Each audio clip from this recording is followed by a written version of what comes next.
सेठ बंसी अपनी पत्नी रज्जो और बेटे राजू के साथ रहा करता था।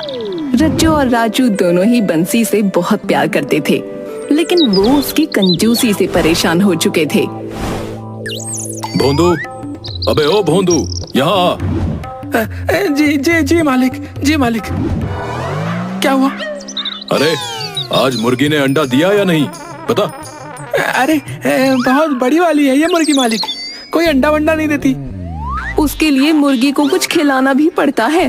खाने को तो उसे कुछ देते नहीं हो और चाहते हो कि बस अंडा देती रहे। अरे जब मुंह खोलोगी तब खर्चा कराने की बात ही करोगी बस। और कुछ आता है कि नहीं तुम्हें? अरे जाओ और जाकर उसकी हालत देखो। ऐसा लगता है जैसे किसी ने पाइप डाल के उसका खून चूस लिया हो। बेचारी। बेचारी वो नहीं, बेचारा तो मैं हूँ जो एक मुर्गी पाल रहा हूँ और एक भैंस। क्या कहा? मालिक ने आपको भैंस कहा है। मैंने तुझसे नहीं पूछा जो तू बीच में कूद रहा है, मेंढक कहीं का। जा सब्जी लेकर आ बाजार से, शाम को बनाने के लिए कुछ नहीं है। फिर मुंह खुला और बस खर्चा कराने की बात निकली।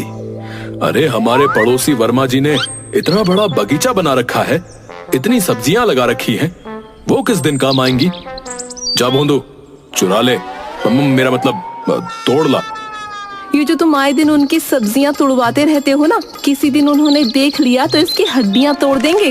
अरे अरे फिक्र मत करिए मालकिन, मैं यूं गया और यूं आया। शाम का समय था और राजू जिम से थका हारा घर आया और रज्जो से बोला, मम्मी जिम से आकर मैं बहुत थक गया। मम्मी थोड़ा दूध दे दो।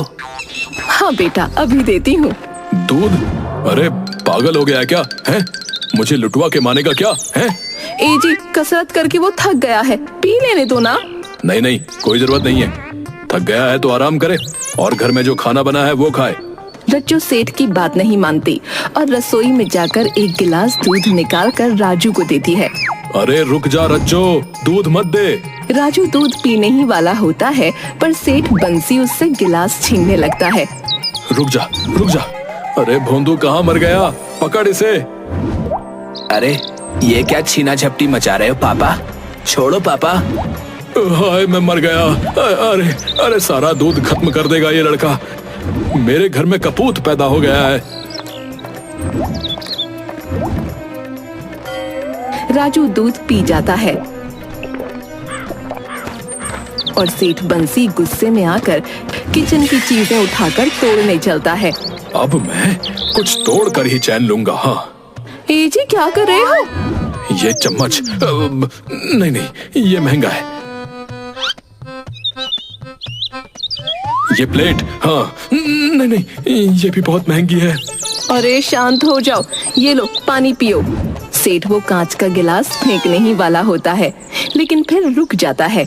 नहीं नहीं, ये तो और भी ज्यादा महंगा है। अरे पापा चिल करो थोड़ा सा पापा, थोड़ा सा दूध ही तो पिया है पापा। हाँ जी, इतना गुस्सा सही नहीं है, कहीं बीमार पड़ गए तो फिर और खर्चा होगा।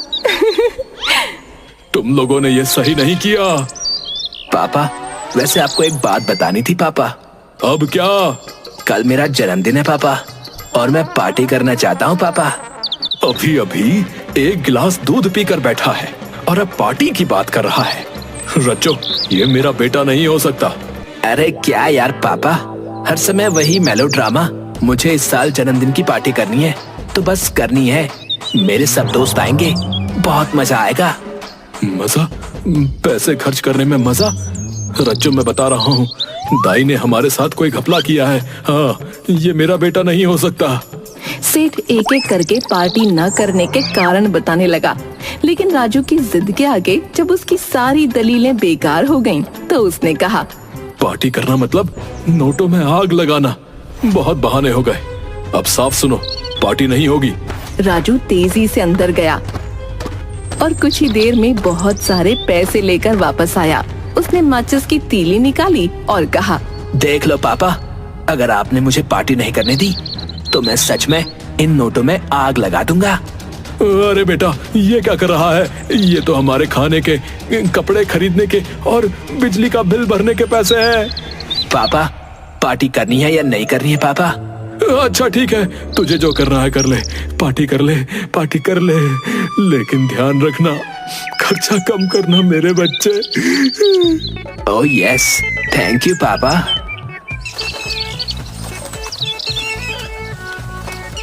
सेठ बंसी ने ठान लिया कि किसी भी हालत में राजू की पार्टी नहीं होने देगा।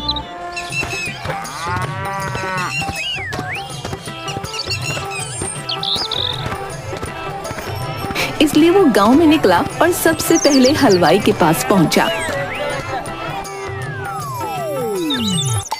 देखो मेरा बेटा राजू, अगर पार्टी के लिए खाना बनाने के लिए कहे तो साफ मना कर देना। सेठ जी, आपका बेटा और पार्टी, ये तो वही बात हुई जैसे गूंगा बोलने लगे। हंसी मजाक छोड़ो, बस मना कर देना, मैं तुमसे बाद में बात करूंगा। इसके बाद सेठ बंसी केक वाले की दुकान पर पहुंचा। सुनो भाई, अगर मेरा बेटा राजू केक का ऑर्डर देने आए तो मना कर देना। सेठ जी, आपका बेटा और केक? आप तो खुद चीनी के दाने गिनते हैं। अरे बस मना कर देना, मेरी बात मानो। सेठ बंसी संतुष्ट होकर घर लौटा और सोचने लगा कि अब तो कोई केक और खाना बनाने वाला ही नहीं मिलेगा तो पार्टी कैसे होगी। लेकिन राजू ने भी ठान लिया था कि पार्टी तो हर हाल में होगी। उसने अगले गांव में जाकर हलवाई और केक वाले को बुक कर लिया। पापा सोच रहे हैं कि मुझे रोक लेंगे, लेकिन उन्होंने ये नहीं सोचा कि मैं दूसरे गांव से सब कुछ अरेंज कर सकता हूँ। अरे ये तो मैंने सोचा ही नहीं था, इस लड़के ने तो सच में सब इंतजाम कर लिया। अब सेठ बंसी ने पार्टी को रोकने के लिए एक नई चाल चली। उसने एक नकली पंडित को बुला लिया। सुनो, तुम यहाँ सबको बताओगे कि इस महीने कोई भी उत्सव मनाना अपशगुन होगा, ठीक है? चिंता मत करिए सेठ जी, मैं ऐसा ही करूँगा। नकली पंडित घर में घुसता है। इस महीने कोई भी उत्सव मनाना बहुत बड़ा अपशगुन होगा। ये बहुत ही अशुभ मुहूर्त है। ये पंडित जी कहाँ से आए हैं? मैंने तो इन्हें पहले कभी नहीं देखा। हाँ माँ, ये पंडित जी तो कुछ ज्यादा ही नकली लग रहे हैं। राजू पंडित की नकली दाढ़ी की ओर देखता है और अचानक उसे खींच लेता है। सबकी हंसी छूट जाती है। पापा, ये तो वही नाटकों वाला नकली पंडित है पापा, और आप इसे लेकर आए हैं पार्टी रोकने के लिए पापा। अरे अरे ये क्या कर दिया तुमने? पापा, ये हरकतें बंद करो, वरना मैं सचमुच नोटों में आग लगा दूंगा पापा। सेठ बंसी का चेहरा सफेद पड़ गया। उसने हार मानते हुए पैसा बचाने के लिए एक आखिरी चाल चलने की सोची और पार्टी की पूरी जिम्मेदारी खुद पर लेने का फैसला किया। देखो बेटा, तुम्हारा जन्मदिन है, तुम क्यों जद्दोजहद करोगे? अब सारी जिम्मेदारी मेरी। अच्छा, मैं सब कुछ अरेंज कर दूंगा। हाँ, मैं ही करूंगा सब कुछ अरेंज। हाँ। वाह पापा, आपने तो दिल जीत लिया पापा। सेठ बंसी गांव में घूम घूम कर लोगों को निमंत्रण देने लगा। सब लोग ध्यान से सुनो, राजू की जन्मदिन पार्टी गांव के बाहर वाले मैरिज हॉल में होगी। सब वहीं पर आना। अच्छा? सेठ जी, गांव के बाहर मैरिज हॉल में? आप ठीक तो है ना? अरे वर्मा जी, गांव में सबके बैठने की अच्छी जगह नहीं है, इसलिए बड़े हॉल में रखी है पार्टी। जो अपने घर आए भिखारी से रोटी ले लेता है, वो मैरिज हॉल में बर्थडे मना रहा है। दाल में कुछ तो काला है। अरे भाई, बड़े दिन पर बड़े खर्चे। हाँ, एक दिन तो मैं भी राजा बन ही सकता हूँ ना, है कि नहीं? बोलो। गांव वाले सेठ बंसी के इस बदलते रूप को देखकर हैरान थे, लेकिन खुश भी थे कि उन्हें एक शानदार पार्टी का निमंत्रण मिला है। पापा, आप सच में बदल गए हो पापा। अब मुझे विश्वास हो गया है कि मेरी पार्टी शानदार होगी पापा। अब सब देखेंगे मेरी असली चालाकी। बर्थडे वाले दिन सब लोग सेठ बंसी के बताए हुए मैरिज हॉल में पहुंचते हैं। वहाँ अच्छी खासी भीड़ होती है। सब लोग खाने की खुशबू से खींचे चले आते हैं। अरे वाह, सेठ बंसी ने तो सच में आज दिल खोलकर खर्चा किया भाई। खाना भी शानदार लग रहा है। हाँ, और ये तो देखो, मिठाइयों की भरमार है भाई। तभी एक आदमी सोहन से पूछता है, आप लोग किसकी तरफ से हैं? हम लोग सेठ बंसी की तरफ से हैं। उनके बेटे राजू का जन्मदिन है। सेठ बंसी, ये कौन है? और जन्मदिन? यहाँ तो शादी है। हाँ, यह हमारी बेटी की शादी है और यहाँ कोई सेठ बंसी नहीं है। आसपास के लोग भी ये सुनकर चौंक जाते हैं, लेकिन कुछ तो अभी भी प्लेटें लेकर भाग रहे थे। अरे मिठाई छोड़ दे, पकड़े जाएंगे। अरे अरे इस लड़के ने मुझे धक्का दे दिया। आपने कंजूसी की हद कर दी। अब देखिए मैं क्या करता हूँ। अरे बेटा, मैं तो बस शादी के हंगामे के बाद राजू को बहुत गुस्सा आता है और वो घर लौटता है।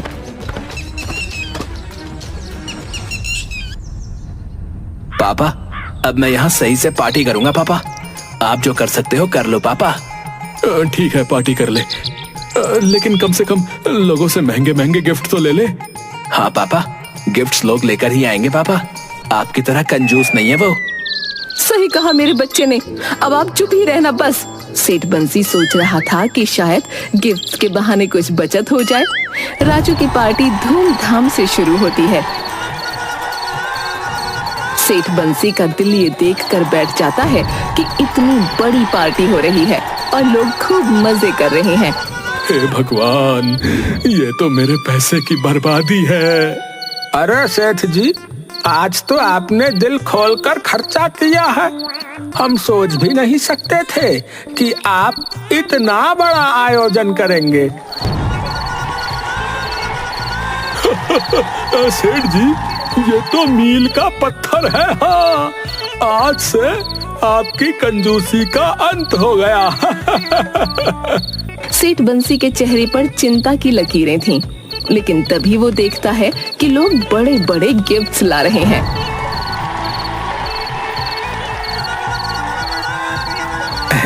चलो, कुछ तो ठीक हो रहा है। इतने महंगे गिफ्ट्स देखकर दिल को थोड़ा सुकून तो मिल रहा है। पार्टी रात तक चलती है और सब लोग खूब मजे करते हैं। आखिरकार राजू थक कर सो जाता है। अगले दिन सुबह जब राजू उठता है और अपने गिफ्ट्स देखने जाता है, तो वो देखता है कि सारे गिफ्ट्स गायब हैं। मम्मी, मेरे गिफ्ट्स कहाँ गए? मम्मी, अरे ये क्या हुआ? सारे गिफ्ट्स कहाँ गए? अरे बेटा, तुझे पार्टी चाहिए थी तो पार्टी मिल गई। गिफ्ट्स की बात थोड़ी हुई थी। मैंने वो सारे गिफ्ट्स बेचकर सारा खर्चा निकाल लिया। हाँ पापा, आपसे बड़ा कंजूस मैंने आज तक नहीं देखा। पापा, सही कहा बेटे, इनका नाम तो उनमें होना चाहिए। वो क्या कहते हैं, गिनीज।